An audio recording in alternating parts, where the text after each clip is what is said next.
My name is Martin. I was born in a small town in Europe in the late 1960s. Life was ordinary. A childhood filled with school, friends, and a family that worked hard to keep things simple. As I grew older, I realized one truth: life moves very fast. By the time I crossed 50, I was alone. My parents were gone. My siblings had moved on with their own families. And I had no wife, no children, no one to call my own. Loneliness has a strange weight. You don't feel it all at once. It creeps in slowly. First, in the evenings when there's no one to talk to. Then, on weekends when everyone else is busy with their families. And finally, it hits you when you realize that after you're gone, nothing of you will remain in this world. That was my reality. I had a stable career. Enough savings. But no laughter in my house. No children running in the garden. No voice calling me Papa.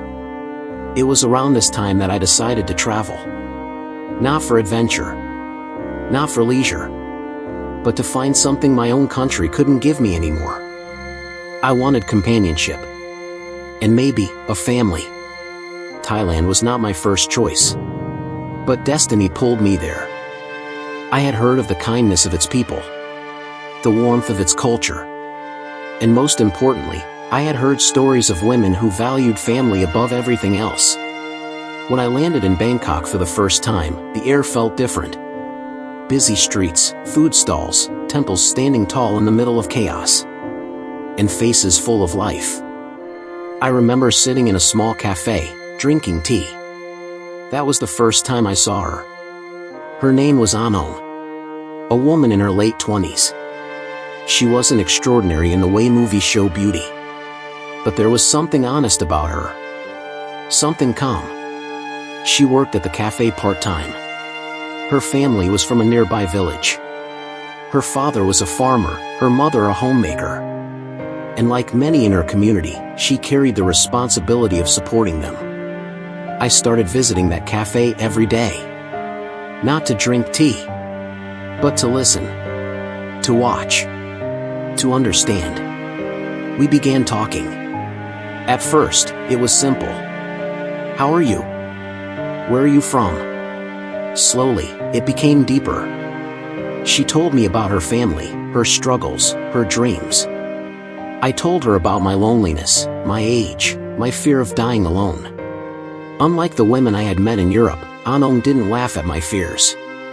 She didn't say, "You'll be fine." She listened. And then she said one sentence I will never forget. Loneliness is heavier than poverty. That struck me. Because she was right. Weeks passed. I met her family. A humble home. A family with smiles but limited means. They welcomed me, not as a stranger, but as someone they trusted. I realized something. For Anom, marriage wasn't about wealth or status. It was about security. For me, marriage wasn't about romance or passion. It was about belonging. Two different needs. But maybe they could meet in the middle.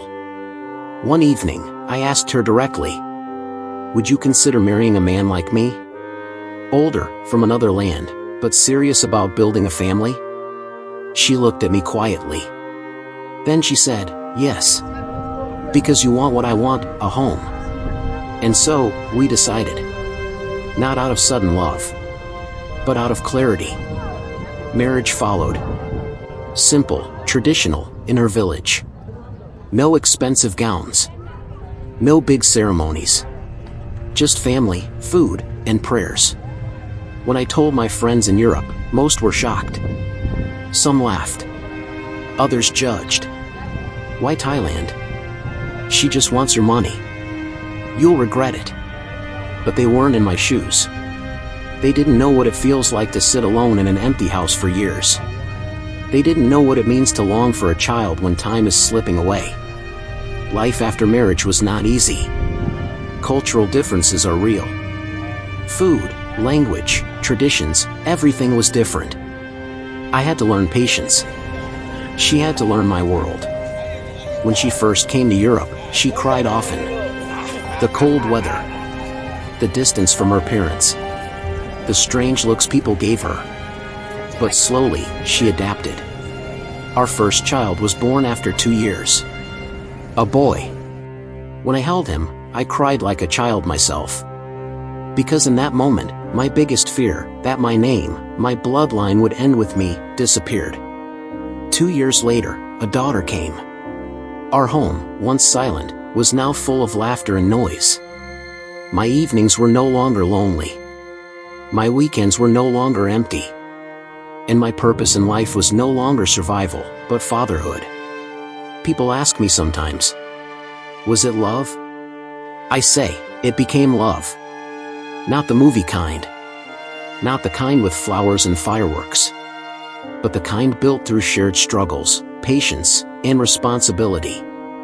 Anon gave me a family. I gave her security.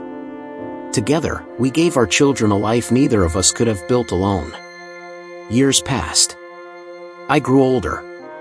My health declined. But she stood by me. And I realized, in the end, I had not chosen wrong. Marriage is not always about falling in love. Sometimes, it is about building something real with someone who shares your needs. Sometimes, it is about defeating loneliness. Sometimes, it is about giving life to another generation. Today, when I watch my children run around, speaking both languages, belonging to both worlds, I know the decision I made in that small cafe in Bangkok was the decision that changed everything. Not just for me, but for them. And that is the story of how a European man and a Thai woman built a real marriage, not from dreams, not from passion, but from the desire to end loneliness and to create a future.